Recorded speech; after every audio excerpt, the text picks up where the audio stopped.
저는 뭐 결론부터 말씀드리면 12월은 힘든 달이 되지 않을까라고 조금 생각을 하는데, 미국에서 세금으로 인한 매매 전략들이 좀 반영되는 부분으로 인해서 어떤 해는 12월이 좀 플러스로 가고요, 어떤 해는 12월이 좀 매도 압력을 많이 받고요, 그런 게 있습니다. 이걸 제가 12월에 약간 불청객 이렇게 표현을 했는데, 이게 뭐냐면 손실 확정 매매예요. 세금을 줄이는 필수 전략이라고도 하더라고요.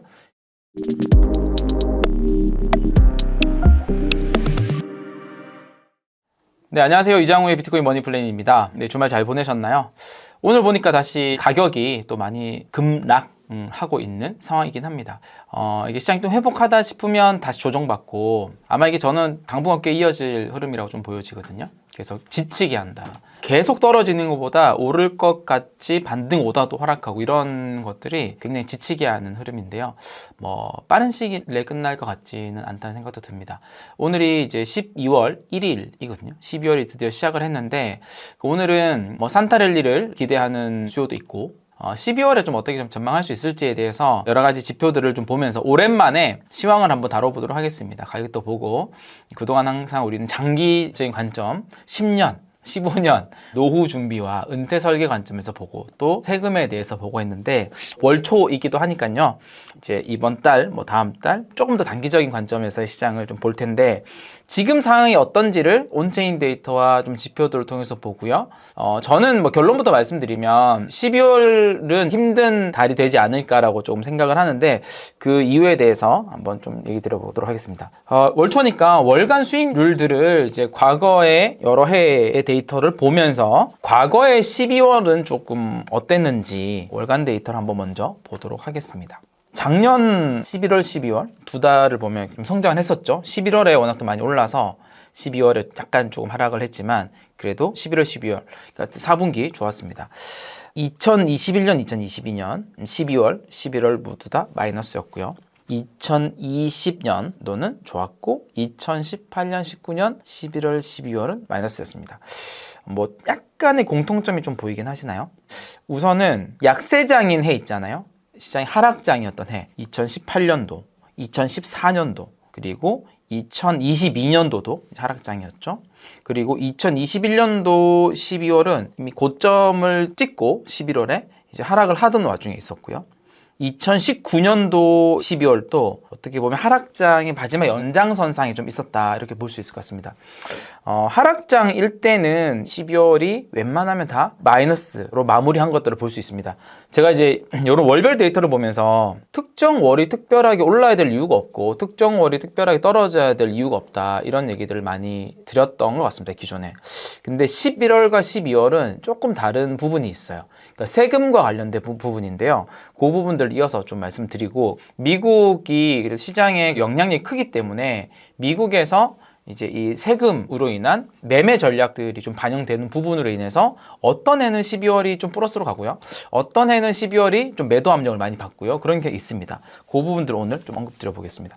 먼저 현재 좀 상황들, 이제 매크로한 환경과 온체인 데이터를 간단히 한번 보도록 하겠습니다. 우리가 12월 달 이제 FOMC 이제 금리 인하에 대해서 지금 11월 말까지만 하더라도 좀 우려를 했었죠, 오히려. 근데 12월 금리 인하에 대한 확률도 패드워치를 보면 거의 86%까지 올라왔으니까, 이미 지금의 가격은 12월에 인하를 한다라는 것이 어느 정도 반영되어 있는 가격이다. 그러니까 실제로 인하를 하더라도 그게 어떤 호재가 돼서 시장에 영향을 미치지는 않을 것이다. 오히려 인하를 하지 않는다면 그때는 시장에 또 매도 압력이 더 클 수는 있겠네요. 근데 지금으로 봤을 때는 뭐 12월에 금리 인하가 한번 들어가고, 그런 것들은 시장에 좀 반영돼 있다, 이렇게 볼 수 있을 것 같습니다. 금리를 보는 이유는 크립토 시장이, 특히 비트코인 시장이 어떤 유동성에 대한 바로미터이기 때문이기도 합니다. 유동성이 얼마나 바뀌냐에 따라서 이 시장의 가격에 영향을 미치거든요. 뭐 이게 오늘 내일 가격은 아니더라도 이 중기적으로 미칩니다. 그래서 저는 그 방향을 우리가 읽는 것이 되게 중요하다고 많이 말씀드리는데, 그런 관점에서 스테이블 코인의 시가총액은 이 디지털 자산 시장 내에 어떤 유동성을 볼 수 있는 바로미터이기도 하거든요. 그런 면에서 스테이블 코인은 과연 시가총액이 좀 어떻게 변하고 있냐를 한번 또 흐름을 한번 보겠습니다. 올해 워낙 스테이블 코인이 인기가 좋았잖아요. 스테이블 코인의 한 해라고 좀 봐도 될 것 같은데, 지니어스 액트 법안도 통과되고, 근데 막상 또 스테이블 코인 발행사 주식을 샀던 분들은 또 많이 물려있는 그런 게 좀 있긴 합니다. 단기적으로 좀 맞추기 쉽지 않아요. 어쨌건 이 스테이블 코인의 시가총액, 스테이블 코인 중에서 1등 스테이블 코인이 USDT죠. 여기 그래프 보시면 약간 좀 조정했다가 급격히 성장하고 이런 모습들 보이는데, 특히 2025년도 보면 굉장히 급격히 금액이 늘어난 것들도 볼 수 있죠. 연초에 보면 거의 800억 달러가 좀 안 됐는데요. 지금은 800억 달러, 900억 달러, 1000억 달러로 넘었습니다. 또 급격히 성장한 해가 이게 지금 이제 금액이 로그가 아니라 선형으로 나타나다 보니까 2020년도에 스테이블 코인이 굉장히 많이 성장했던 게 좀 덜 보이긴 하는데요. 이때도 2020년도 1월 달에 한 50억 달러 채 안 됐는데 2020년도 말에는 거의 뭐 3배 정도 올라갔고요. 2021년도 말까지 보면 거의 5배, 6배 정도의 스테이블 코인이 증가했던 시기입니다. 이때 가격 많이 또 올라갔잖아요. 2025년도도 스테이블 코인 양이 증가를 하고 있고, 내년에 이제 지니어스 액트가 시행이 되면 아무래도 스테이블 코인의 양은 더 많이 증가할 것으로 좀 예상은 되긴 합니다. 그리고 우리가 잘 알고 있는 서클이라고 하는 회사에서 발행하는 USDC라고 하는 시가총액 두 번째 스테이블 코인 같은 경우도 사실 이제 스테이블 코인이 2022년도 하락장이에요. 많이 줄어들었죠. 그리고 지금이 예전에 고점보다 더 많은 금액까지 올라왔습니다. 5천억 달러 넘어요. 스테이블 코인이 이 두 개 이외에도 전체 스테이블 코인의 양도 연초 대비해서 꽤 많이 성장을 했습니다. 성장을 하고 있는 과정이긴 합니다. 그래서 스테이블 코인 잘 늘어나고 있다, 이렇게 볼 수 있고요. 또 유동성의 관점은 스테이블 코인 말고 글로벌 M2, 미국 통화량 말고도 유로, 일본, 다른 주요 국가들의 이 M2의 양과 비트코인의 이 상관관계를 한번 볼 텐데, 내년에 이 통화량이 늘어날 것인가 말 것인가에 대해서 우리가 전망을 할 수 있죠.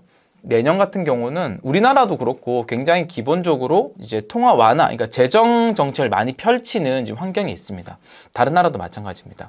뭐 미국이 연준에서 금리를 낮추고 양적 긴축을 줄이고 이렇게 해도 늘어난 것도 있지만, 기본적으로 이제 재정 정책을 통해서 시장에 아마 통화량이 많은 흐름이 내년에 펼쳐질 텐데, 과거에 그러면 이 통화량이 좀 많았을 때 이 비트코인 가격이 어떻게 좀 반영된지를 보면, 여기 제가 표시를 해놨지만 파란색 선이 글로벌 M2입니다. 글로벌 전체 통화량이죠. 그리고 까만색 선이 비트코인 가격입니다. 파란색 네모 쳐놓은 곳, 이제 글로벌 M2가 통화량이 급격히 증가하던 시점에는 비트코인 가격도 급격히 성장했다, 이렇게 볼 수 있는 거죠. 올해도 물론 좀 성장하고 있습니다. 자, 근데 이제 이게 급격히 성장을 했다고 해서 그 다음에 비트코인 가격이 더 오를 거다, 또는 그 다음에 또 이제 유동성이 계속 늘어날 거다, 그렇게는 이걸 보고는 알 수는 없어요. 근데 이 데이터를 보아서는 글로벌 M2가 급격히 많이 증가를 하면 그 정말 비트코인이 유동성의 하나의 바로미터 같은 성격이 있으니까 비트코인 가격이 많이 올라갈 것이라고 좀 볼 수 있는데, 여러 가지 데이터를 보면서 한다면 내년에도 이 시장은 나쁘지 않을 것이다 라고 좀 조심스럽게 전망해 볼 수 있을 것 같아요. 근데 이제 2018년도 여기 하락이나 2022년도 하락은 그 글로벌 M2가 성장을 하다가 이제 줄죠. 그러니까 통화 긴축 정책을 펼쳤다는 거죠. 중앙은행에서 이 횡보를 하거나 그런 시기에는 가격 조정을 많이 받거든요.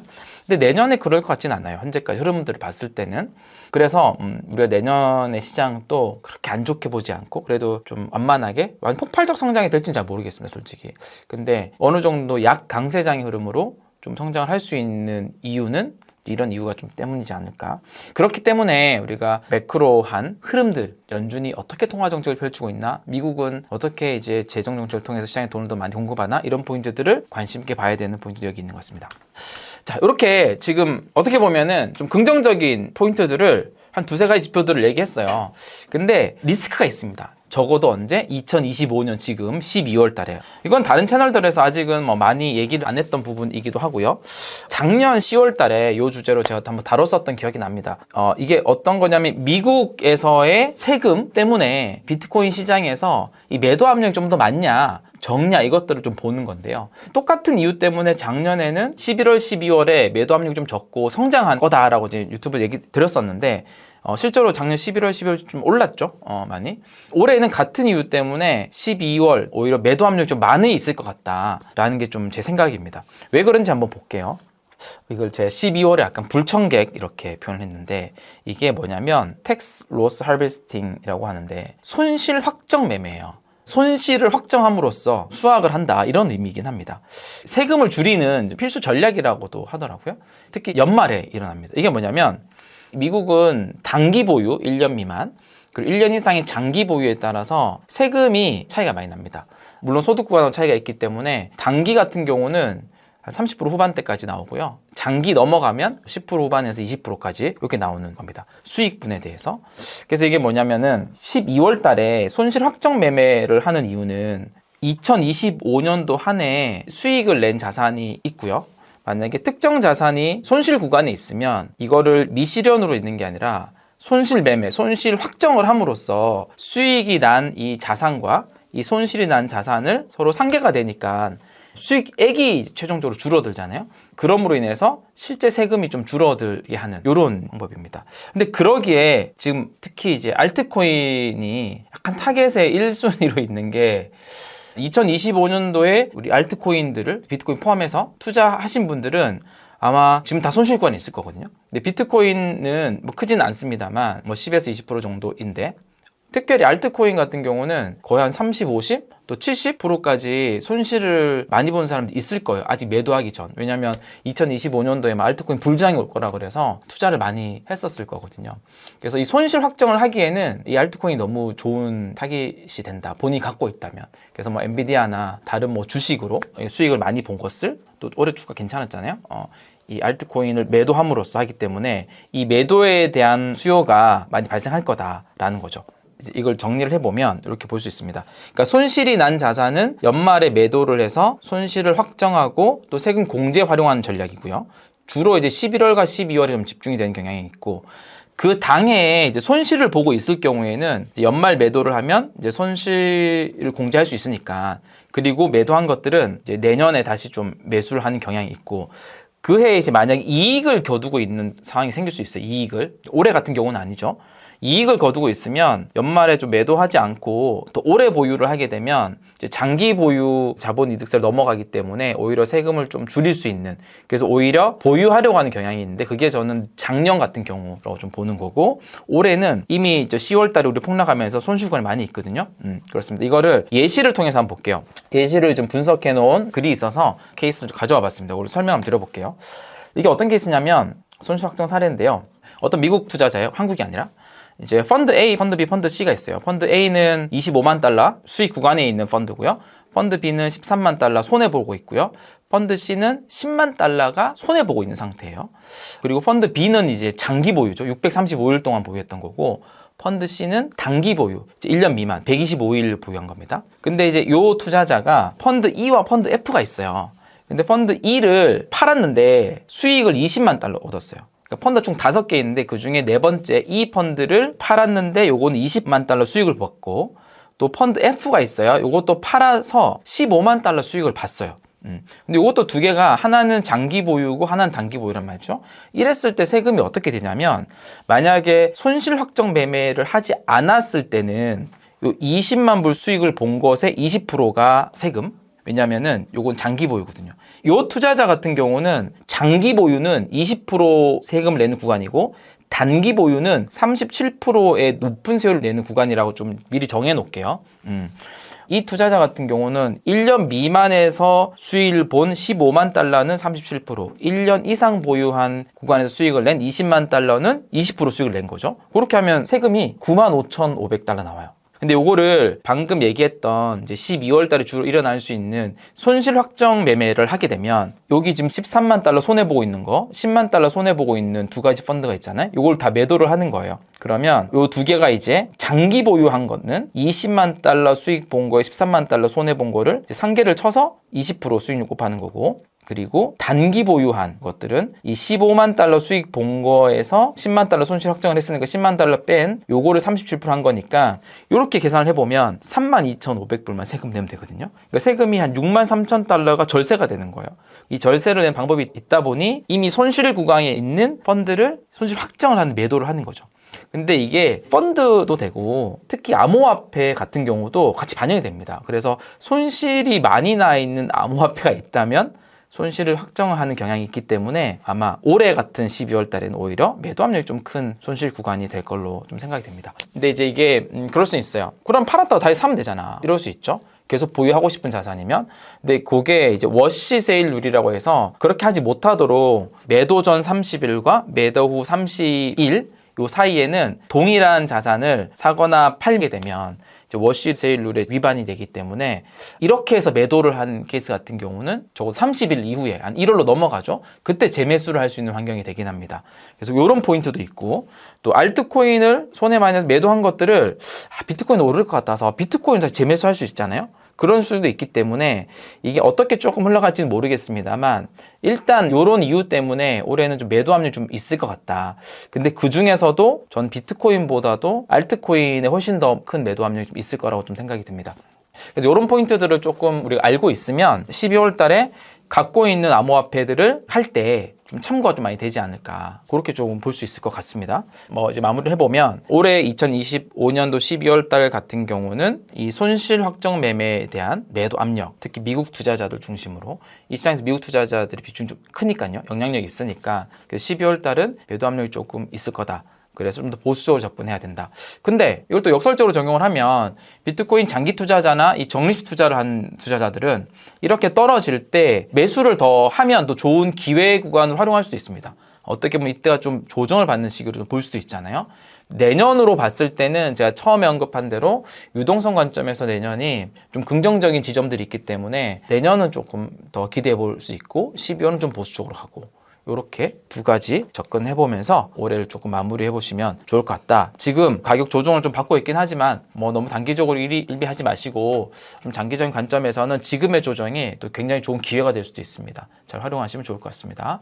오늘 영상도 많이 도움이 되셨으면 구독과 댓글 그리고 알람 설정까지 또 많이 해주시면 감사하겠습니다.